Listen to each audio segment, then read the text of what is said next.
தீர்க்கதரிசி எரேமியா நூலிலே நமக்கு விடுக்கப்பட்டிருக்கின்ற இறை வார்த்தையை இப்பொழுது வாசிக்க கருத்தோடு கேட்போம்.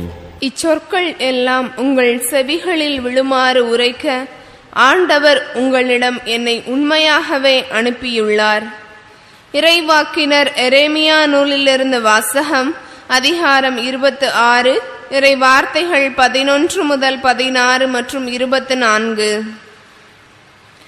அந்நாட்களில் குருக்களும் இறைவாக்கினரும் தலைவர்களையும் மக்கள் அனைவரையும் நோக்கி, இந்த ஆள் கொலை தீர்ப்புக்கு உரியவன், ஏனெனில் நீங்களே உங்கள் காதால் கேட்டது போல இந்நகருக்கு எதிராக இவன் இறைவாக்கு உரைத்துள்ளான் என்று முறையிட்டனர்.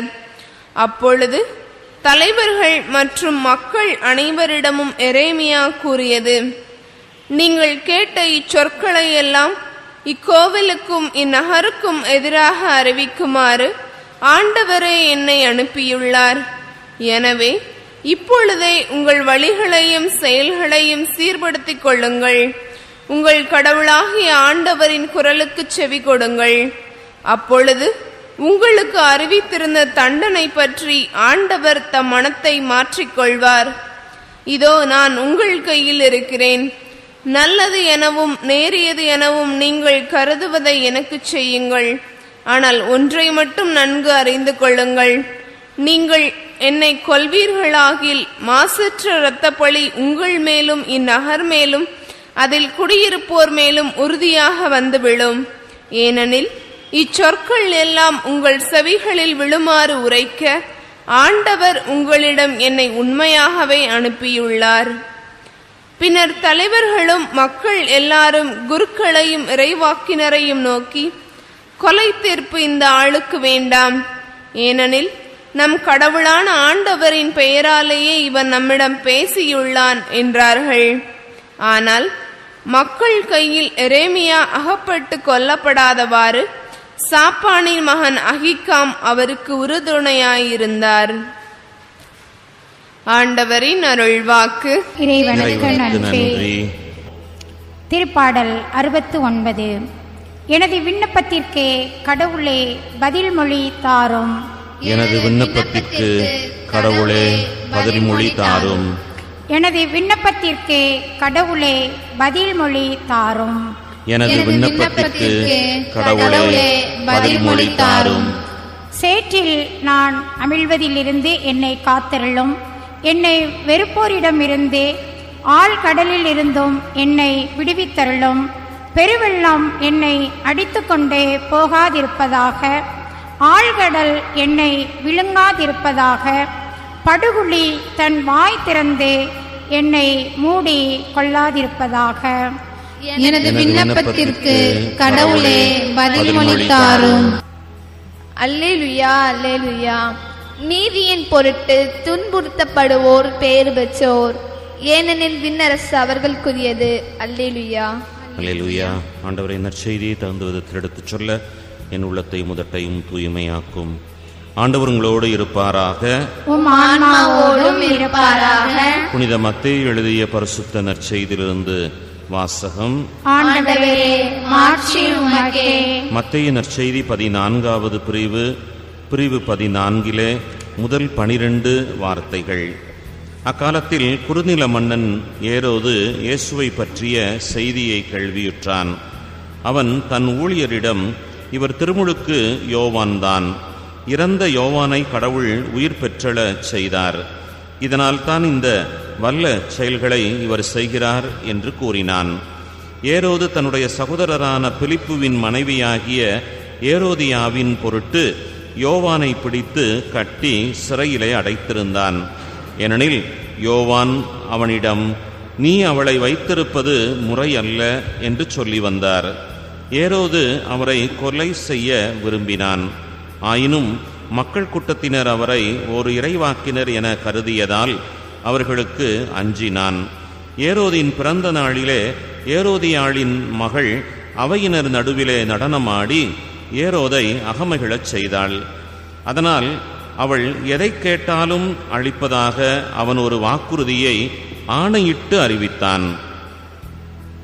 அவள் தன் தாய் சொல்லிக் கொடுத்தபடியே திருமுழுக்கு யோவானின் தலையை ஒரு தட்டில் வைத்து, இங்கேயே எனக்கு கொடும் என்று கேட்டாள். இதை கேட்ட அரசன் வருந்தினான். ஆனாலும் தான் விருந்தினர் முன் ஆணையிட்டதால் அதை அவளுக்கு கொடுக்க கட்டளையிட்டான். ஆள் அனுப்பி சிறையிலிருந்த யோவானின் தலையை வெட்டச் செய்தான். அவருடைய தலையை ஒரு தட்டிலே வைத்து கொண்டு வரச் செய்து அதை சிறுமியிடம் கொடுத்தான். அவளும் அதை தன் தாயிடம் கொண்டு சென்றாள். யோவானினுடைய சீடர் வந்து அவருடைய உடலை எடுத்துச் சென்று அடக்கம் செய்தனர். பின்னர் இந்த நிகழ்ச்சிகளை இயேசுவிடம் போய் அறிவித்தனர். கிறிஸ்துவின் நற்செய்தி. கிறிஸ்துவே உமக்கு புகழ்.